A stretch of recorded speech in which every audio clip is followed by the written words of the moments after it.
today we're talking with Armando Zumaya, and Armando is going to share with us all about reaching Latinx donors. And I say all about, but one of the things is this is a topic you could talk about for hours, and so we will pare it down.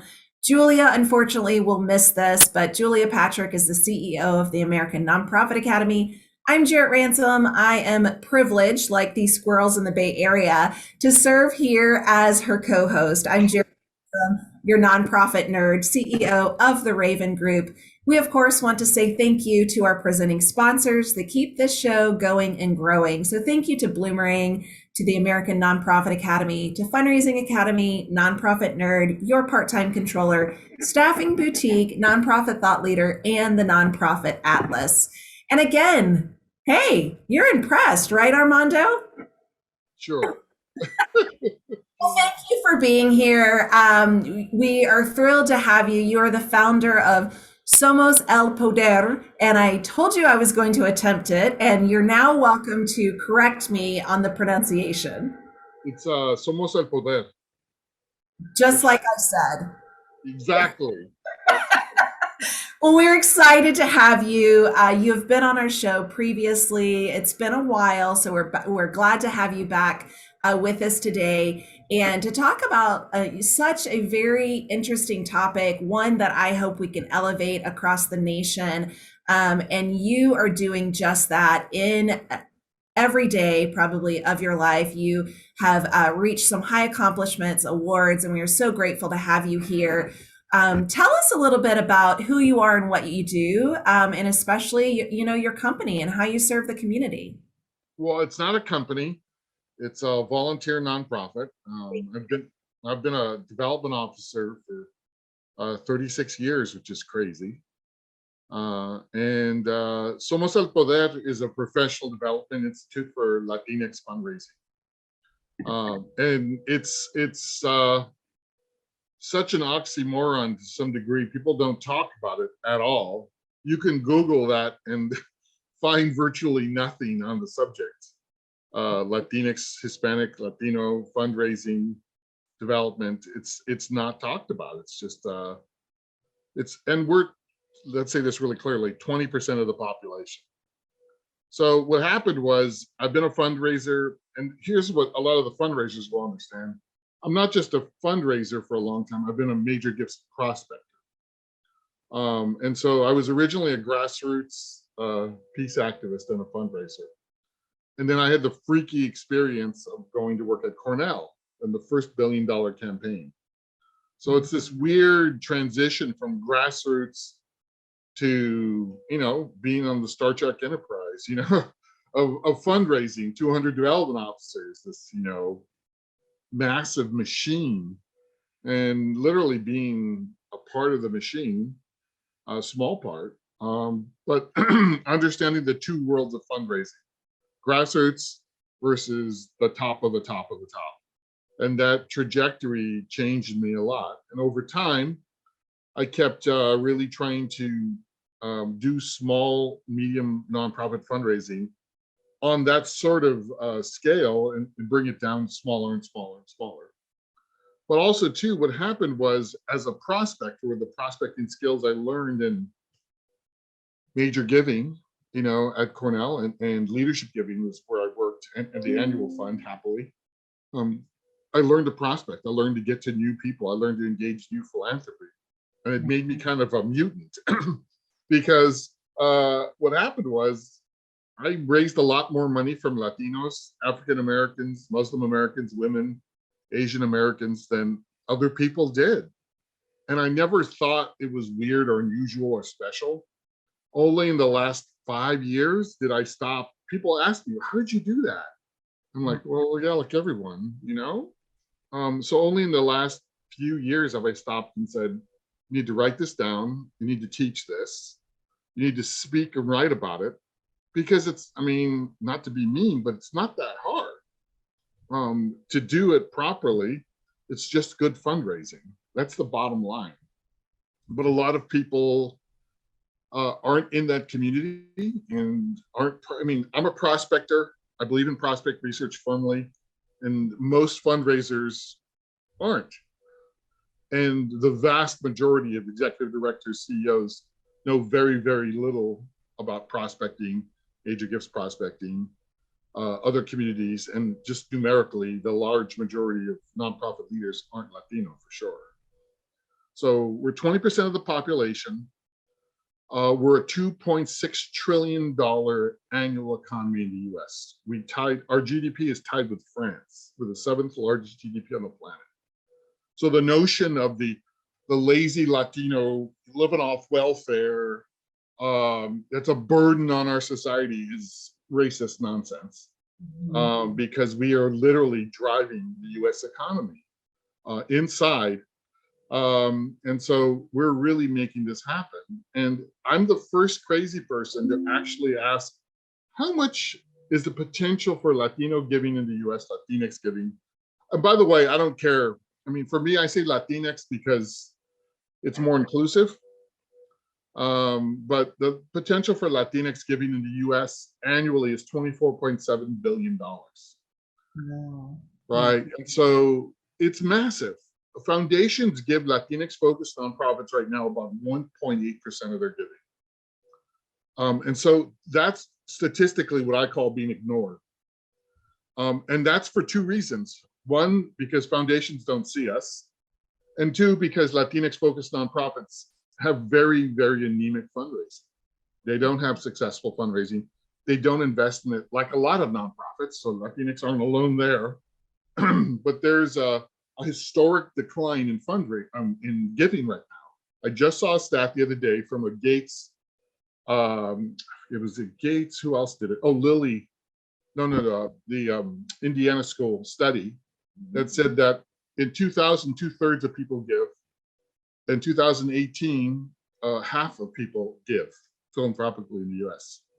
And we're declining in giving dramatically because we're declining in fundraising. And there's this massive disconnect on the foundation institutional level of where does philanthropy come from? And in their minds, they are philanthropy. They don't think about the 70% of philanthropy that's individual giving. That's right. That's a huge piece. Well, so for those of you again, that have just joined us, I want you to make sure you know who you're hearing from and to check out the organization, because you and your team are up to great things. And I feel like you've already started to scratch the surface about, what excuse me, what does the Latinx donor profile and interest look like? And you're right, Armando, like I do not think at large, you're in good company, that many major gift officers or many organizations, I should say, take the time to prospect, right? And take the time to research. And as you said, the Latinx community makes up 20% of our national, is that correct, demographic? Yeah. Talk to us about the profile and the interest. Like, what is it that that sets the Latinx community apart? Okay, so first thing is the Latinx community is extremely diverse. I mean, we come from different countries. My family's been here for over 100 years, and some families are newer. I mean, obviously, a Mexican American, I call myself a Chicano, is predominant in the US, but people come from all over the place. And we have, we're everywhere now, which is trippy. I mean, back in the old days when I was fundraising, I could be in parts of the country and no one had ever met a Mexican before. That was a trip. You'd be like, oh, you're very nice. I was like, thanks, and it was a trip. Now you can go to parts of the country you'd never think there were Latinos, and it's full of Latinos of all kinds.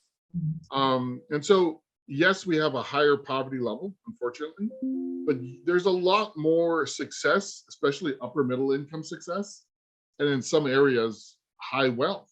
When I tell people there's 7 Latino billionaires in the Bay Area, they don't believe me. And I go, here, and it's because they don't know. They don't do their research. They're not prospectors like me. They're not looking. Right. And so the demographics are very broad. and you have to know if you're in Pittsburgh versus New York versus San Diego, what kind of Latinos, what kind of Spanish do they speak? What are the economies where they're prevalent in? What are they doing for a living? Like if you're in LA, it's going to be law, it's going to be music, it's going to be restaurants, it's going to be parking lots, it's going to be real estate, it's going to be landscaping, believe it or not. There's going to be places where people are making millions and they're just ignored by philanthropy, completely ignored. That no one asks them for money. And so they're not seen, right? And that's one of the things that you said. And so shame on us, and for the individuals that are not willing to see this population or person. So what about the culture? You spoke a little bit, about knowing what kind of Spanish do they speak. Here I am in Arizona, right? That's my community. yeah. I was fortunate enough to play on a Latina soccer team, and so I got to meet women from Mexico, El Salvador, like all over. And so, how do we better understand the cultural differences within the community? Well, you have to study the demographics of your community. And you have to, when I worked at a major statewide health organization, the prior CEO had done a mailing to California, mostly Mexicans and Salvadorans. And he had an Argentine woman write the copy. Also, it was about breast cancer, and he had his image throughout the piece. So it's this strange white guy talking about your breasts. And culturally, that was just over the line for some more conservative people. And the language was, the translation in Spanish words were funny to people. So it was not only financially unsuccessful, but it caused a lot of offense toward people. So it was just culturally ham-fisted, for example. And so it's understanding where people come from and how you approach them. Yes, the language you use, the images you use, what people look like, So, you have to relate to people.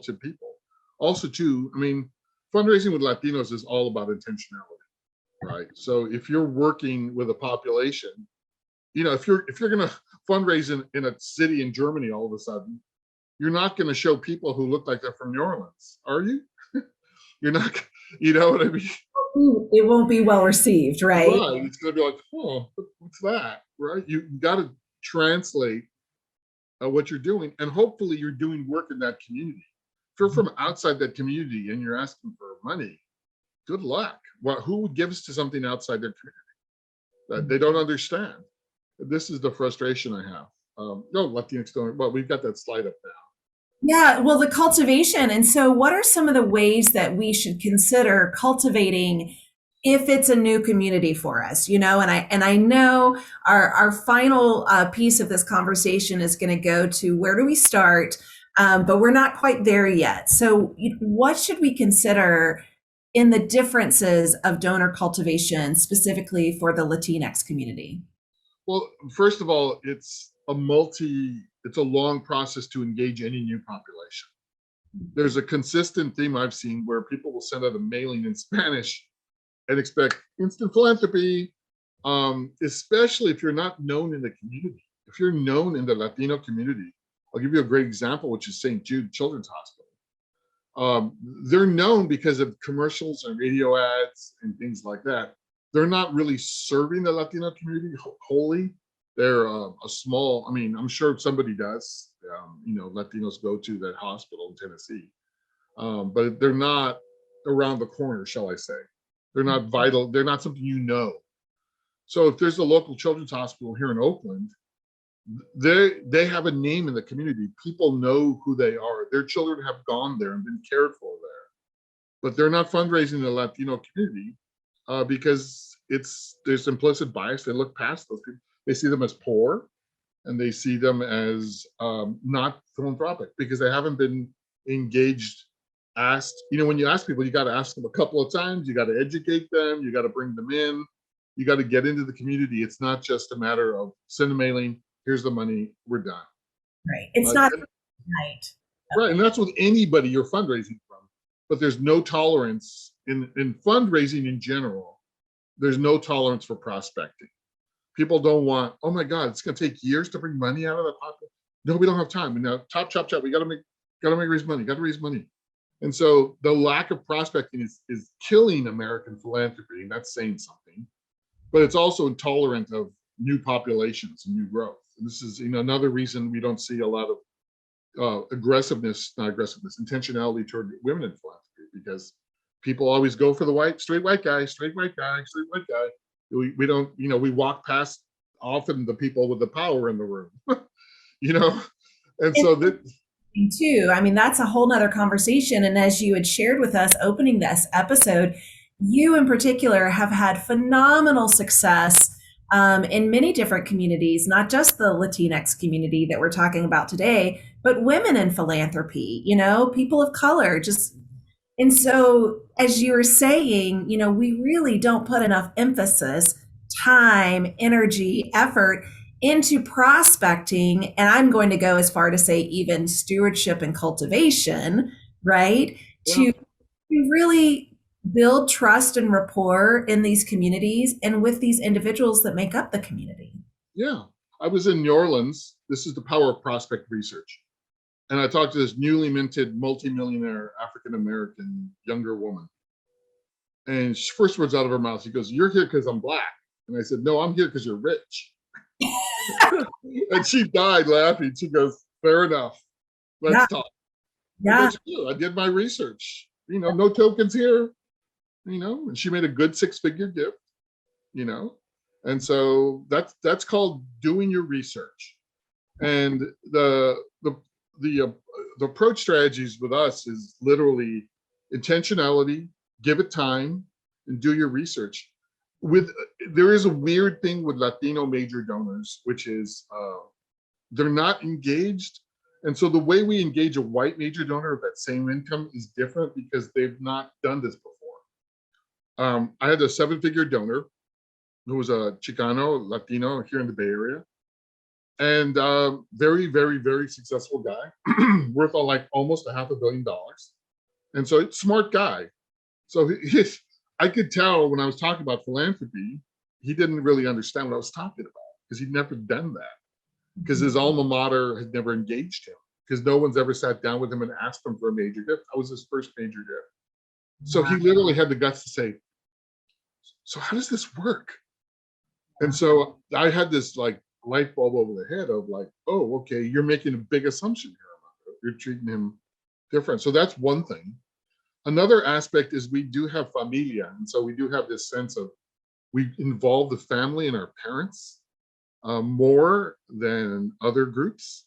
The African Americans in New Orleans do the same thing. So it's funny to me. There's definitely a sense of the family has to agree. Whereas like white folks in the Bay Area, it's like, no, this is my gift. Why would I ask my dad?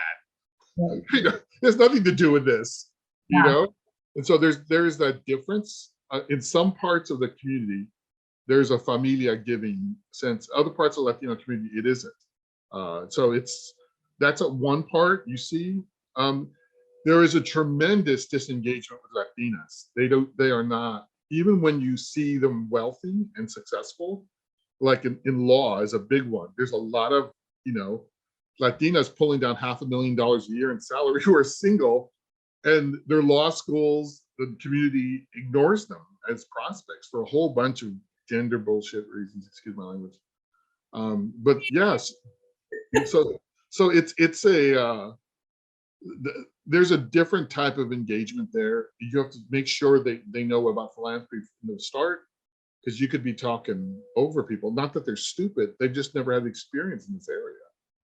Absolutely. And thank you for shining light on this and educating myself, our viewers, our listeners. One of the things that I think scares people, and this is a broad assumption, is the word philanthropy in and of itself is intimidating. And the definition of philanthropy is not the amount of gift, it's the act of giving, right? And so I would like to ask you, Armando, what could we do differently to start engaging in a variety of communities? So I'm a broad stroke, even outside the Latinx community.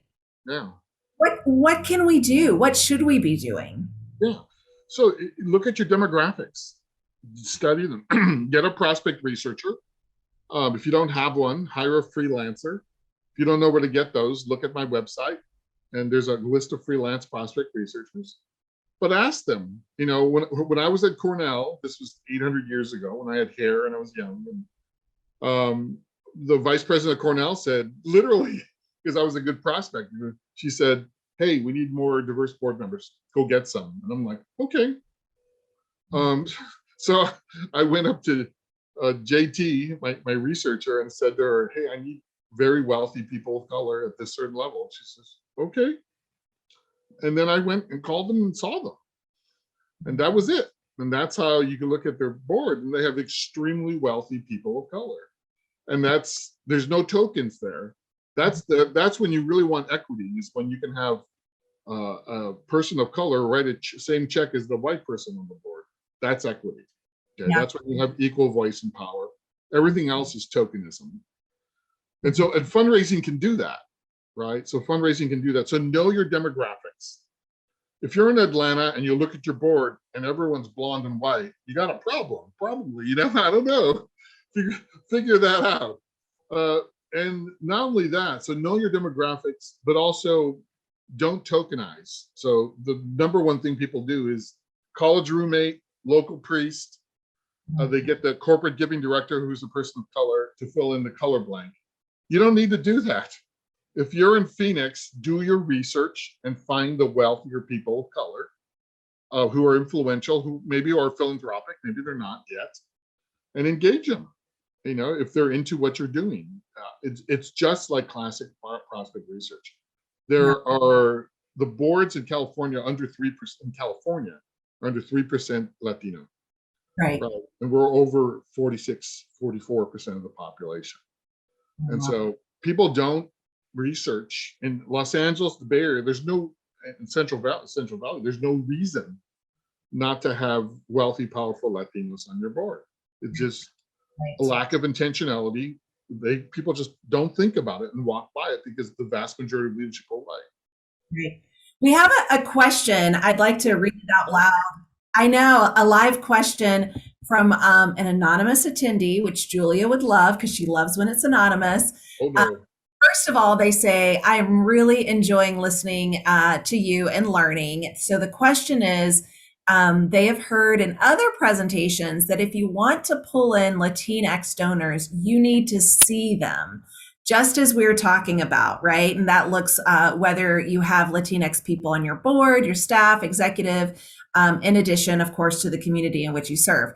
So if your organization, this is now the question, if your organization is not in a place where we can show enough diversity in all of these ways, what are some tips or thoughts that we have, that you have, for groups like this?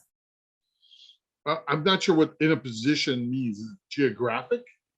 Because if you're Vermont, yeah, it's going to be hard to have diversity.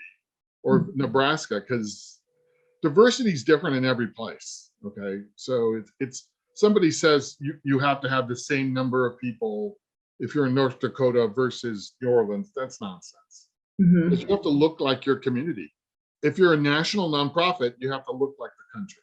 Okay, that's what I say. And that's fair, And so, did you get an answer to that? We're talking geographic or not? No answer. But I like your response because our viewers are from all over, and I've been around the block enough to know, again, here in Arizona, where we have a very high Latinx community. And oftentimes, organizations, the leadership does not always represent the community in which we serve. And I typically see it, Armando, that the staff represents the community more than the board, right? More than the board leadership. So In development and major gifts, it's overwhelmingly white, and that's unfortunate. There's just a continual misinvestment in bringing up people of color in development. It's just the way it is. Yeah, and at that staff, leadership level, the board leadership level, and I hope that many of us will take a responsibility to, and I hope I'm taking this correctly. What you were sharing earlier, Armando, is about educating individuals from all communities what philanthropy is, what civic engagement is. If this is not part of their vernacular, then I kind of see it as my responsibility. I'm speaking for myself, to help educate. Right? Again, I go back to the word philanthropy can be intimidating to some people, and again, it's not the amount of zeros, it's the act of giving. And I think that's really important. You've given us so much, and I feel like, if this is something that we're just embarking on, starting at knowing our community, as you said, is probably the first place. We don't have much time, but is there like one other tip that you would say you do? It's courage. It's having the courage to look in the mirror, look at your nonprofit, look where you are, and say, no, we got to do better than this. And saying that out loud, there are a few board members who have the guts to say that. And that's where I've seen change tip, is when a board member says, this is not right. All right. We've got to change this, and not talk about it, not have a training, but I want to see numbers. I want to see people. I want to see change. Things you can count. That's the number one thing. And then you look at your community and say, do we look like Atlanta? Do we look like Los Angeles? Yeah. Do we look like New Orleans? Let's spend the money, spend the time. Let's make an investment and do the work. Not just talk about it, not just pat ourselves in the back when we get, one minister of color on the board. Let's do the real work. Good. Yeah. You have been fantastic. Thank you so much. Julia Patrick missed a good conversation, but she's a big fan of yours. So I hope you know that, as am I. And again, if you would like to look up Armando and Somos El Poder, please do. I still cannot say it properly, but I'm trying. I'm doing my best. One thing, it's for Latinx focused nonprofits. So we don't care what color your leadership is. If you're serving the Latinx community 51% or more, you can join the Institute. And it's phenomenally inexpensive on purpose. Thank you. I love that. I have a feeling your website traffic is going to skyrocket. So if you missed this episode, or you want to go back and share this with anyone else on your board so that you can extend that courage, here's where you can find it. And we hope that you will take a look as well as share it. Again, thanks to our sponsors, to Bloomerang, American Nonprofit Academy, Fundraising Academy, Nonprofit Nerd, Your Part-Time Controller, Staffing Boutique, Nonprofit Thought Leader, and the Nonprofit Atlas. We are so grateful to have your continued support. And Armando, thank you. It was a pleasure. Thanks to all of you that joined us and for our questions we got today. I hope you'll join us tomorrow. Until then, please stay well so you can do well. Thanks so much.